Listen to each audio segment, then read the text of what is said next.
amplification, we see mutations of FGFR2 and FGFR3 in squamous cell lung carcinoma. And the FGFR2 mutations are shown here, some in the kinase domain, some in the extracellular domain.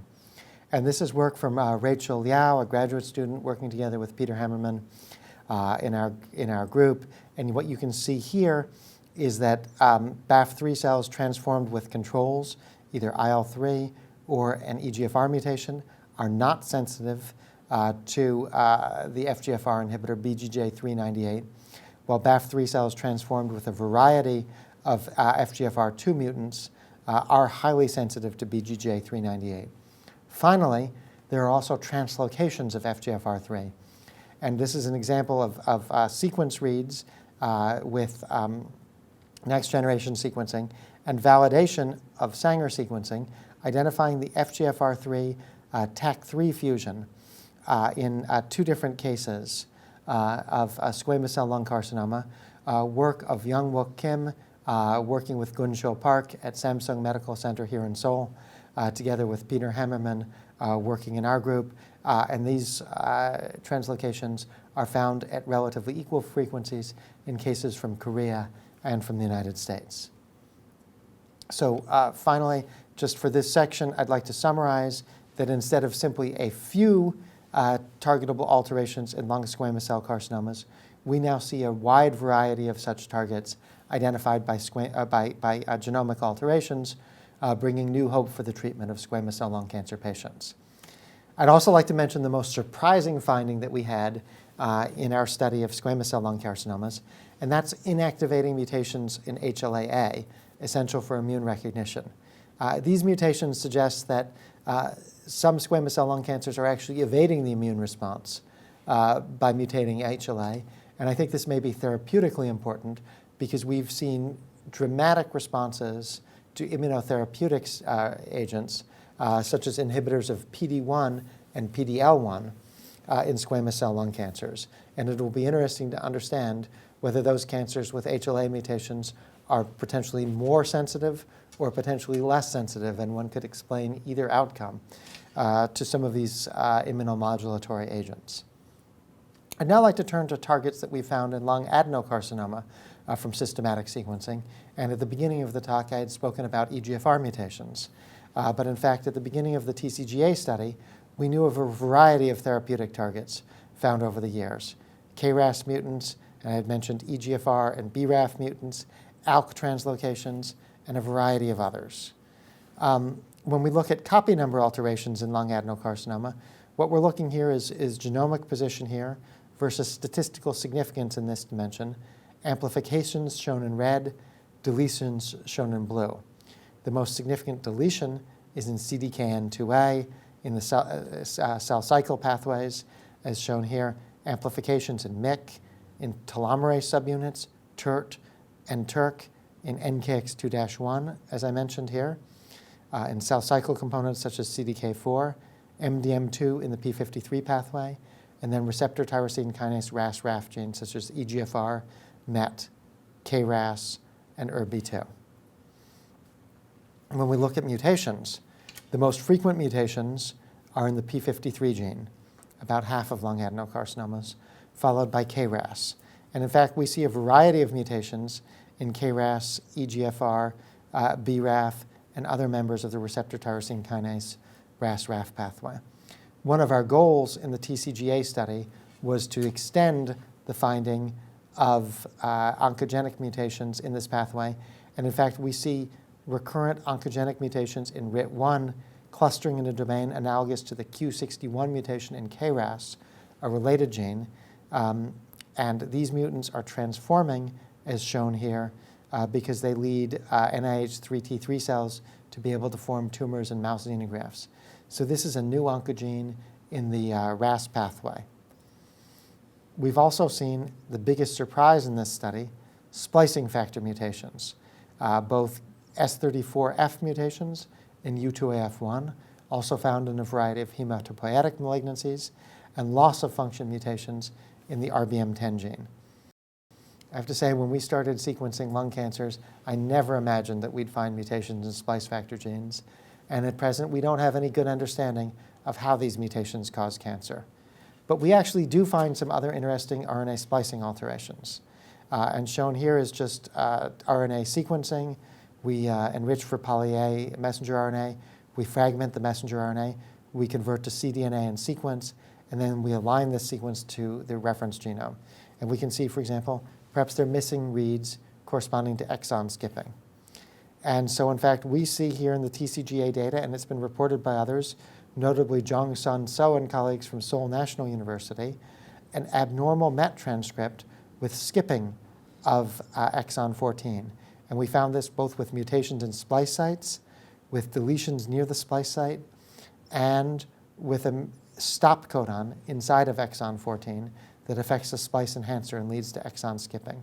So all in all, we found abnormal MET transcripts with exon 14 splicing in about 5% of lung adenocarcinoma cases, suggesting an immediate possibility of the use of MET inhibitors such as crizotinib in these cases. Again, a discovery that's really had a huge role from investigators in Korea, led by Dr. So and colleagues. Finally, new classes of lung cancer alterations include translocations, including ALK, ROS1, RET, FGFR3 that I mentioned in squamous cell lung cancer, and recently reported NTRK1 mutation, NTRK1 translocations, and fusions of the NRG1 ligand for EGFR, work from Roman Thomas's lab. And I just want to point out, again, work from Jong-Sun So's lab here in Seoul, led by Dr. Ju, was one of the original groups that identified RET translocations. Taking all of this work together, we found a potential therapeutic driver mutation in 76% of lung adenocarcinomas in the TCGA study. But we didn't study enough samples to find all of them. And I can show you an example of one that we missed. This was a new genome alteration that we identified from a lung cancer patient who responded to single-agent sorafenib, a patient of David Carbone's. And you can see the clinical response here in these transverse CT sections. The patient was doing very poorly and hypoxic. And within 2 months of treatment, you can see all of these lesions disappear. And she lived, in fact, for 5 years on single-agent sorafenib. Marcin Imolinsky in my lab led the sequencing. And you can see here tumor reads and normal reads, mutation present far more abundantly in the tumor and is present in the tumor RNA. And it led us to find actually recurrent mutations in both ARAF and RAF1, both of which we think might respond to sorafenib based on our in vitro data, as well as other RAF inhibitors and MEK inhibitors. So just to summarize some of the opportunities for targeted therapies in lung cancers emerging from genomic analysis, a variety of new alterations in both squamous cell lung cancer and lung adenocarcinoma that are currently targetable, kinases or genes in kinase signal transduction pathways. Some future opportunities including HLA mutations and their association with immunotherapy, and splicing and epigenomic alterations. And long-term, we can think, for example, as the ideal target being cells with p53 alterations, given that the p53 gene is frequently mutated in squamous cell lung cancers, small cell lung cancers, lung adenocarcinomas, and many other cancer types. So finally, I'd like to just close with some thoughts about sequencing for lung cancer diagnosis. If we look at targetable alterations in lung adenocarcinoma and squamous cell lung carcinoma genomes, there are many different genes that are subject to mutations, amplifications, and translocations, and different genes between squamous cell carcinomas and adenocarcinomas. A total of 22 genes that might lead to an immediate therapy or clinical trial shown here on this slide, and many others as well, which suggests the need to analyze multiple genes according to multiple methods or by comprehensive sequencing. And the method we use is hybrid capture, where you fish with baits, which are oligonucleotides for each exon, in a pond of tumor or normal DNA. You catch them by hybridization. And you can use the baits as desired from small numbers of genes to whole exome or targeted exome plus.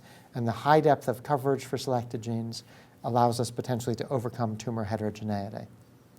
So the approach done at Dana Farber, at Foundation Medicine, where I mentioned I'm a founder, and elsewhere, is what's called targeted exome plus sequencing, the complete sequencing of exons and rearrangement sites from selected cancer-related genes, such as oncogenes and tumor suppressor genes, with the pros being very high coverage and the simultaneous analysis of many genes, and the optimized coverage of specific target genes, and the cons being that this is a diagnostic tool but not a discovery tool. This method is in practice today, and in fact, over 5,000 cases have been analyzed at Dana Farber and the Brigham and Women's Hospital, and over 20,000 cases at Foundation Medicine. So just a summary again, cancer genome sequencing and therapeutic targets. There are a number of therapeutic targets today for lung cancers, including EGFR, ALK, and ROS1 today. Therapeutic targets soon might include MET, ERBB2, BRAF, ARAF, RAF1, NTRK1, and RET, with both the MET and the RET discoveries coming from here at Seoul National University in Seoul. A number of therapeutic targets within range, including the RAS family, KRAS, NRAS, HRAS, and RIT1, NF1, the cyclin-dependent kinases, and the PI3 kinases.